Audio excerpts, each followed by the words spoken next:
Hello and welcome to Prof Talks. I'm your host, Jabril Garlick, and tonight we have something of great importance to talk about. When I say the words mental health, how does it make you feel? Do you know much about it? Do you just brush off the topic and think to yourself, I'm fine? Well, tonight I'm here to share with you the importance of mental health awareness, and I encourage you to take notice to many things in your life. Maybe you won't learn anything new, but it is still good to brush up on this subject once in a while, as everything in life is in a constant chain of evolution. To get right into things tonight, I'd like to welcome our first guest, Dr. Emily Cannon. Thank you for joining us. Thank you for having me. Hi, how are you? I'm wonderful, thank you. And yourself? I'm fine, thank you. So the first thing that I would like to know is if you can give me a little bit of background on yourself, what you specialize in within the realm of mental health, psychology, sociology, any school background, anything like that that you'd like to share. Okay. I am a licensed professional counselor for the state of New Jersey, so I do professional counseling, and I, have a client base. And I am, I got my master's degree in counseling. I am also a Christian counselor, certified Christian counselor, and I got my doctorate in administration. And so I've had the pleasure of working in the area of guidance for some over 20 years now, and supervising counselors, and then also doing guidance and counseling, family court mediation, and just working with families and children in counseling. Okay. And I'm also a minister at my church, so I get a chance to do some. But wait, there's biblical, more. some biblical things with it also. So it's been a blessing. Interesting. Could you tell me what drew you to that? What made you get into it? I've always wanted to be a help, even when I was younger and I went into education. I only, I think I taught school for 1 year before I realized that I wanted to go back and get involved in counseling because I could reach more students that way. Other than just the 20 or 25 or 30 that I had in my class, if I went into counseling, I knew that I could reach a greater number of students. So that was the drive for me, always wanting to be a help. Okay, interesting. I like that answer, how you wanted to go back and reach more students instead of just sticking with a certain area. Right. It was, at one point, my principal called me the Pied Piper of children because at lunchtime I would just sit, I'd sit in my classroom, and my classroom would fill up with students who didn't want to stay in the cafeteria, and they came and hang out with me in my classroom. I've done that before. Just to talk and everything like that. And I even established a club when I worked at the high school level called Girl Talk, and I'd have a room full of girls, and we'd just sit down and talk about life, because sometimes that's what a lot of our young people need, is somebody who will just listen to them as they share what's happening in life, because life is happening every day, and sometimes we forget about it, and oftentimes we think that because young people are a certain age that they're not dealing with issues. We don't think the elementary children have issues. We don't think, middle school, they're just children, what can they have? The adults have the issues. But no, I beg to differ. I've worked with pre-K all the way through college now, and some of my most trying cases or situations have been even with my preschoolers and some of the issues that they've had in life, because we know that mental health issues, come psychologically, socially, emotionally, and it's often a result sometimes of what's going on in the family and in the home. And so, children learn what they live. So in dealing with that, I've had some very interesting situations and cases in preschool, elementary, middle school as well. Yeah, I like how you brought up the element of family, especially with the younger children, but now you teach sociology of the family, correct? I teach sociology of the family here at Rowan, and it's a pleasure to be able to teach this course, and I just say it was God orchestrated, because that's what I believe, because it is so much of an important area for me, because as I said, children learn what they live, and when you're establishing a family, you're establishing relationship, you want to make sure that you know what it is that you want. And you know how it is that you want to handle situations. And a lot of times people connect or get into relationships or start families, and they don't have a clue about what they want or what the expectations are. And so one of the greatest things that I am challenged to do and charged to do with my students is to get them to understand that there are many types of families, everybody comes from a different family, and when you come into a relationship with somebody to establish a family, you're bringing what you know family is, they're bringing what they know, and you're trying to mesh this to come together. And so that is where communication has to take place. And if it doesn't take place before the relationship gets built or the marriage takes place, then you got a lot of issues.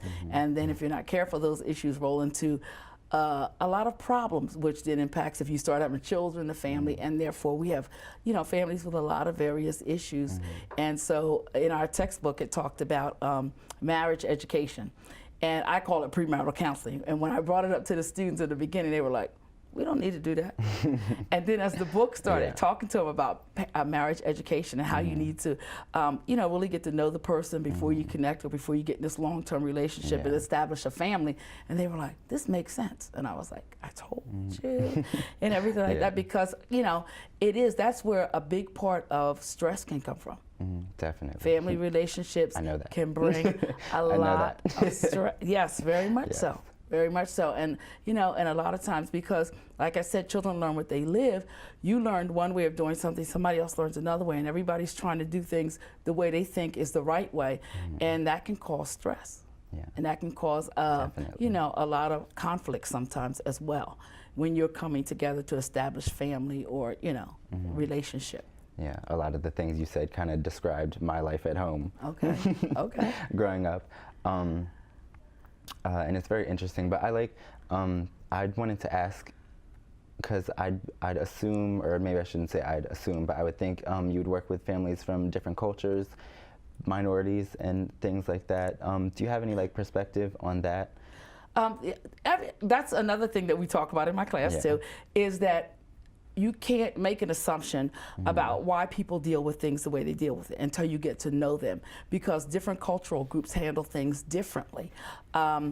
I can remember counseling a young man in my office one time at the school, and we had his mother come in and the parents were in, and they were Hispanic, and the young man was talking, and he did not, when he answered his mother back, he looked down, he did not look up at his mother. Well, that was cultural. That was a sign of respect. Where in my culture, when, the African-American culture, when they ask you something, you need to look at them. You need to look at them. You're not looking down. Look at me when I'm talking to you. You know, that type thing. So it's interesting in learning the various cultures and how they handle different situations, how they view marriage, how they view children, relationships, raising children, teaching children, training, school education and everything can be very different depending on the culture that you're dealing with. And then when we start doing cross-cultural relationships, it's key to really have an understanding of that culture that you're getting connected with. So that's very important, because if not, then you have another set of problems that can bring more stress, leading to mental health issues and, all kinds of problems. Definitely. Could you tell me if you feel that there is enough information or coverage out there on just the topic of mental health in general? I think there is information, but I think it's about getting it out to the people, to society. A lot of times we don't talk about mental health issues until somebody has a breakdown, until somebody goes off on a rampage or does something. Then mental health is back in the forefront of what's happening on the news and everything like that. But I think it's something that we have to make sure that everybody is made aware of it. Just like you can go to the doctor's office and pick up a pamphlet about the various things. There needs to be pamphlets and things that deal with mental health issues. I think that our pediatricians, when parents come in with their children, need to give them information on mental health issues. Not that their children are going to have mental health issues, but so that there's an awareness. Okay, there needs to be an awareness that there is mental health issues, and stress can bring it on, life issues can bring it on, crisis can bring it on, and all times just being aware and knowing that, oh man, this is one of the signs or symptoms that I read about that deals with mental health. Maybe I need to take my child for counseling. Maybe I need to go to counseling. Maybe we need to go as a family and try to figure out what's going on, and not just cover it up and say, oh, they'll get over it. And that's not true. Sometimes people need somebody to talk to. Sometimes they need a therapist. Sometimes they need, a counselor, somebody that can guide them through what they're going through, and not just saying, okay, in time they'll get over it. In time, no, that's not always correct. That's not always correct. It is They not. need to work through it. It's a process that needs to be worked through, and and they can recover. It's not something that they have to be plagued with their whole life, but it's something that needs to be dealt with when issues and crises and situations come. It doesn't have to. When I was talking to my students on Tuesday, and our topic dealing with Tuesday was stress, abuse and family problems. And, I'm talking to anyone. I said, is anybody in here stressed? Almost every hand went up in the room. And I said, why are you guys all stressed? Professor, it's final exams are coming. We got projects due. We got final papers due. Da, da, da. And so my key to them was, one of the first things I said was, what do you do when you have stress? What do you do? You can't, and they begin to tell me some of the things they do. They exercise, they take it down, they go talk to somebody, they rant, they vent, they do what they have to do to try to release the stress, which is key, to know that you have to get rid of it. You can't hold on to it and let it build. You have to figure out what's the best way for you to release that stress so that it doesn't take you to the edge. Yeah. And I told them that. I said, people go to the edge, and if there's nobody there to pull them back, or nobody they can, trust, or, have a way of handling that stress, that's when it turns to something very negative. And it's also just like forgiveness isn't for the other person, it's for you. Exactly. That type of thing. We talked about that because I had a young man say something about how he hates his dad because his dad has never really been in his life. And I said, that's not something you want to hold on to because that turns into bitterness and rage and anger. And I said, it's just like forgiveness. I said, forgiveness isn't for the other person, it's always for you so that you can move on and be better. Because I said, you can walk around being, unforgiving, and that person is going on with their life and enjoying life, and every time you see them you got like this tension and all this. And I said the true test of that, of really that you've forgiven them, is when you see them it doesn't bother you anymore. It's just like, oh, okay, they're there and I'm here and it's not an issue because I've forgiven them and I've moved on. And that's what you have to do. Well, I'm sorry to cut this a bit short right now, quite but all right. yes, but thank you for your time and No for your problem. patience and everything. Thank you. It's been a pleasure to be here. Thank you for having me. Yes, thank you. Up next, we have an interview with graduate coordinator Joy Kim. So stay tuned.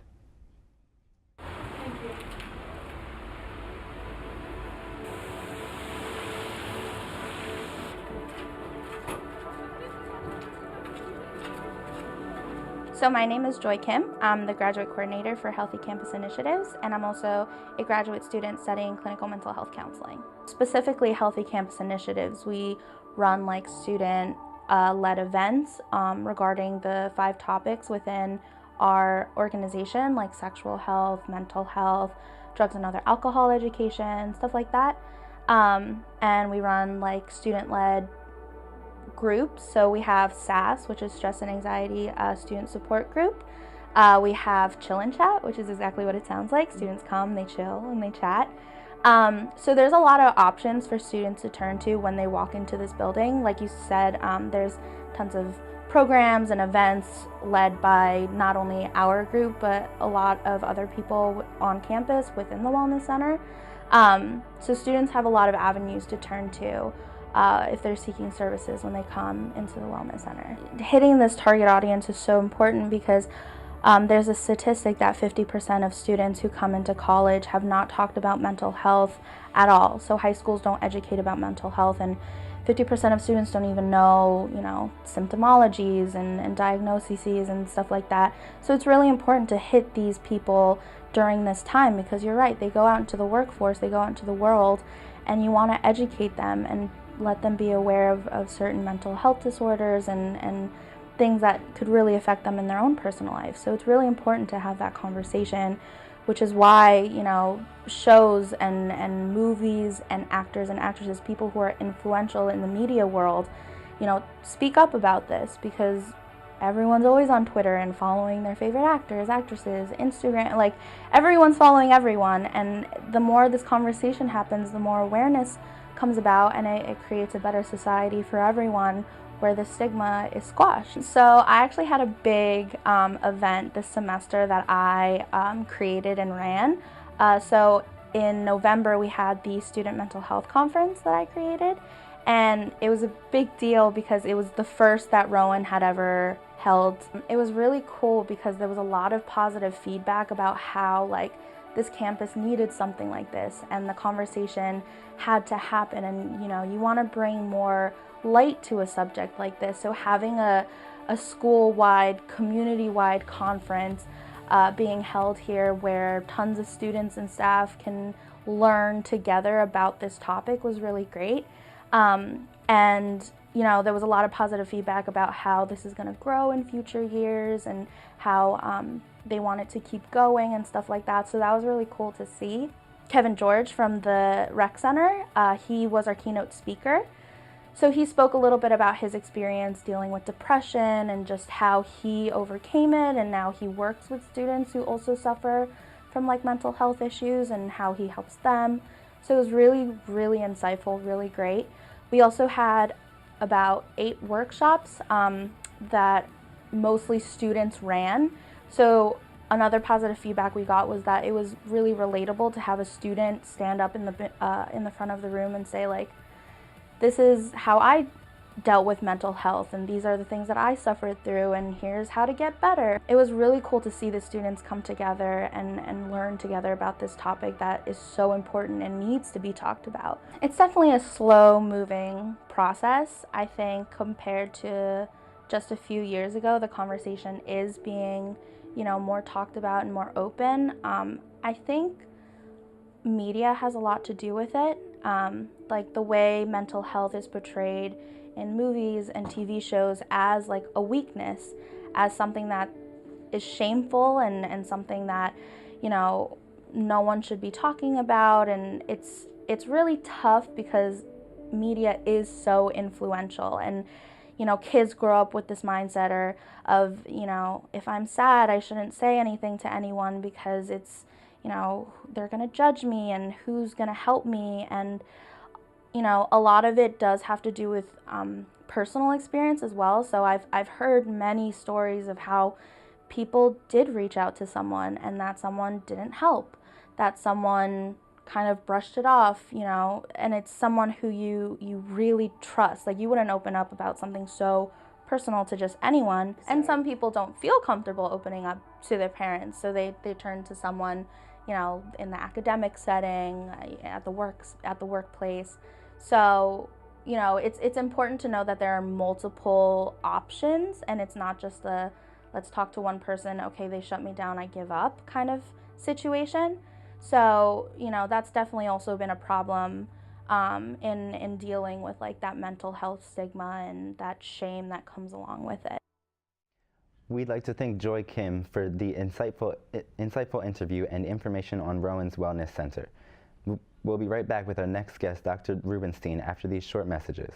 At the Rowan University's Recreation Center, you can experience many activities to keep yourself in top form. In the fitness and free weight room areas, you can keep yourself in peak condition with high-quality exercise machines and weight sets.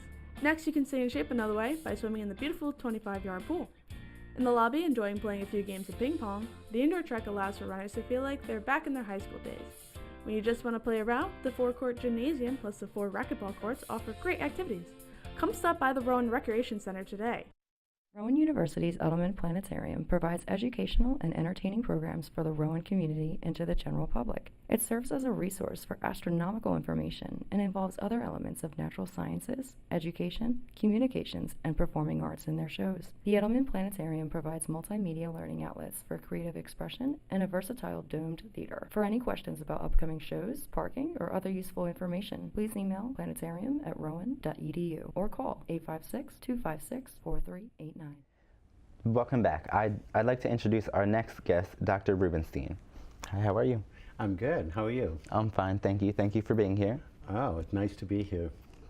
So first, I would like to start off by asking you if you could give me a bit of background information on your education and what you specialize in and things like that. Sure.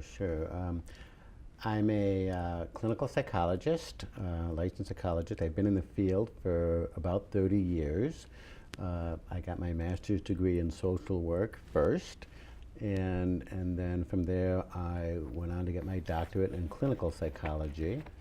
And I've worked in many different settings over the course of 30 years, from hospitals to community mental health centers to substance abuse inpatient facilities.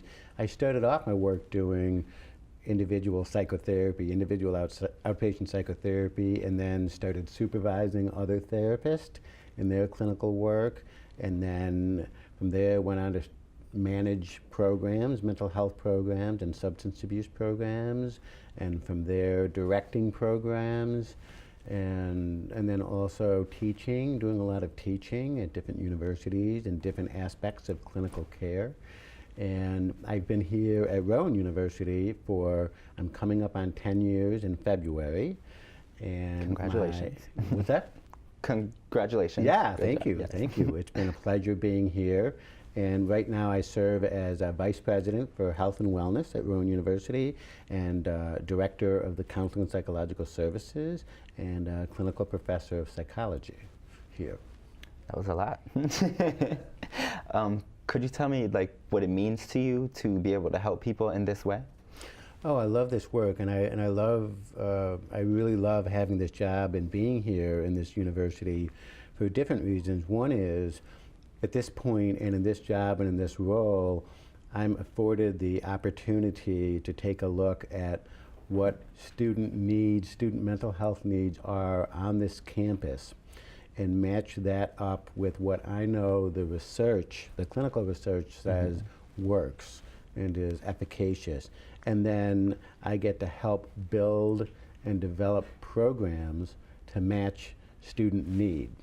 And so it's a wonderful way to broadly think about student mental health and begin to put mental health programs in place to meet student health needs. And I think that's probably what I enjoy the most at this point, is that challenge, and really seeing it come to fruition, make it happen. We didn't always have a wellness center here in this university. There was a time where we had a small counseling center clinic and a small student health clinic, and our substance abuse and health education services were even off campus. And in 2013, we opened this multi-million-dollar wellness center, which houses all of those services, including our emergency medical services, all under one roof. And it's terrific because students can access all of those services in one building. And it's great for continuity of care. If you have a student that'll come in and they might see a physician or nurse practitioner, and if they feel like there's a mental health need, it's just a walk across the hall. Yeah. Similarly, a student could see a counselor, and if they think there might be a medical issue going on, it's just a walk across the hall. Yeah. Also in the Wellness Center, there's 3 classrooms, and it's great. So students come into the Wellness Center for all different reasons, and that reduces stigma. You could come into the Wellness Center for just about anything, and it's easy to walk 15 feet to the Wellness Center, to the clinical part of the building, if you're in class. If you're already there. Yeah, you're already there, and you might have been wanting to see a counselor or wanting to see a physician or nurse about something, but we're afraid to. And it's much easier when you're 15 feet away than when you're up across campus. And that's probably very gratifying for you to watch that and kind of watch it grow into what it is now. Absolutely. That's been probably one of the most satisfying parts of being here in the university over the course of coming up on 10 years, is seeing us be able to open the Wellness Center and have it be as successful as it's been in terms of meeting student needs. And can you tell me how you try to spread awareness other than doing your job? Yeah, sure. So one of the offices within our Wellness Center is called Healthy Campus Initiatives. And Healthy Campus Initiatives office is run by Allie Pierce, and I believe you had an interview earlier with Kim Joy, who ran our first inaugural Student Mental Health Conference, which is a perfect example of trying to spread the word about reducing stigma and increasing mental health awareness across the campus, and having this very first mental health conference that was really run and put on by students and sponsored by Healthy Campus Initiative. But that office, Healthy Campus Initiative, is primarily staffed by students, and their job and responsibility is to have student health and wellness programming across the campus. And it's a wonderful way to spread information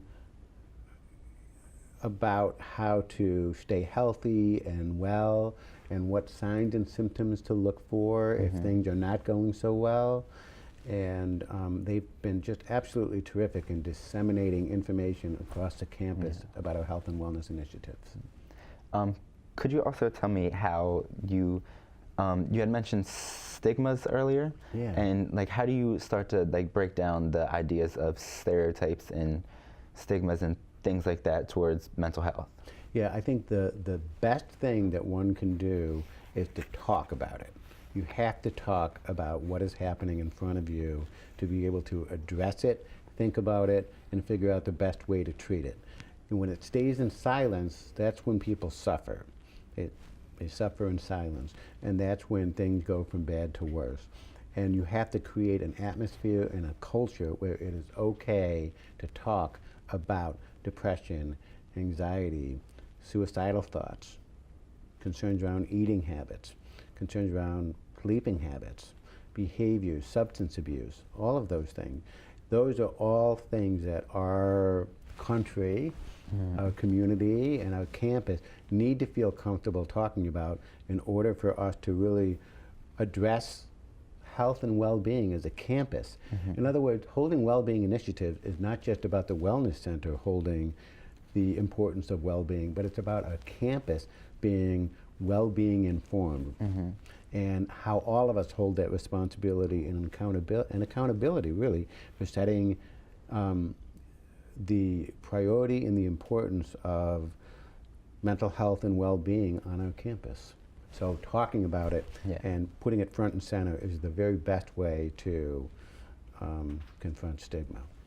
I definitely understand that. I can talk for hours and days and weeks about my problems and issues. Yeah, I can I can sit there and do that because I can't. I'm a person where I can't keep it in past a certain point. I have to start talking to people, and then after I do that, I do start to feel better, and I'm like, okay, so that's something I have to do for myself. It's important because you can feel like a shook-up soda bottle, you know, and you know what shook-up soda bottles feel like, and you hold it in for too long, and you know, click that top, you kind of explode. On the other hand, if you don't do anything about it and you hold it in for too long, you begin to feel flat inside and just kind of sad and kind of depressed and not feel quite as, empowered, and it's hard to live life as joyfully as you can. So I love the fact that you're able to really kind of talk about what's on your mind. It's important. Well, I would like to thank you for your time. Thank you for coming here. Sure, very happy to be here. Thank you for having me. Thank you. Okay, we will be back after these short messages. Do you have an interest in radio and want to provide a community service? Rowan Radio can get you there.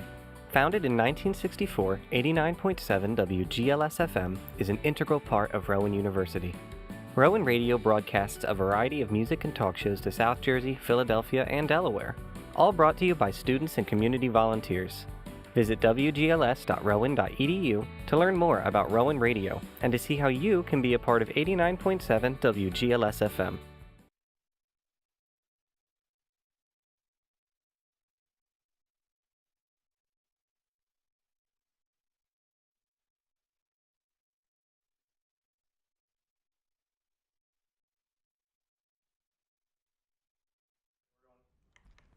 Oh, me? Okay, shoot.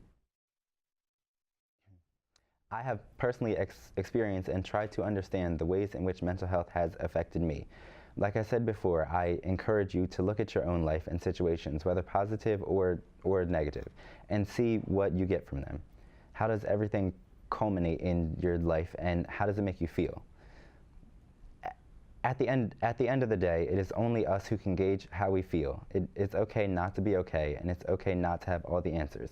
We're all just human, and the things that tell us we're human are our feelings. We are comprised of so many different emotions and feelings. It is how we can relate to one another. Some days we feel terrible, and other days we can be extremely happy, and many other days we could just feel indifferent. It is these ups and downs that give life meaning. When you're on a high, make sure you try to enjoy it. When you're in a low, make sure you try to learn from it and understand it, and later figure out how to maneuver your way to get back to being your best self. If you're ever feeling down, alone, or just stressed out, don't be afraid to talk to someone. Don't just brush off your feelings because you don't think anyone would understand you, or you're too embarrassed to show that side of you. Also, if you care about somebody, and you know they're having a hard time, then be there for them. Make sure that they know that you're there for them. Show them you care by giving them a safe space to just relax and get it all out. Mental health is nothing to be ashamed of, and we all should be aware of it and its importance. I'd like to personally thank Dr. Emily Cannon and Dr. David Rubenstein for joining us and for sharing their perspectives on mental health awareness. I could go on for a long time, but that is about all the time we have tonight. I hope you've enjoyed watching our show this evening. Have a great night. Oh, God, okay.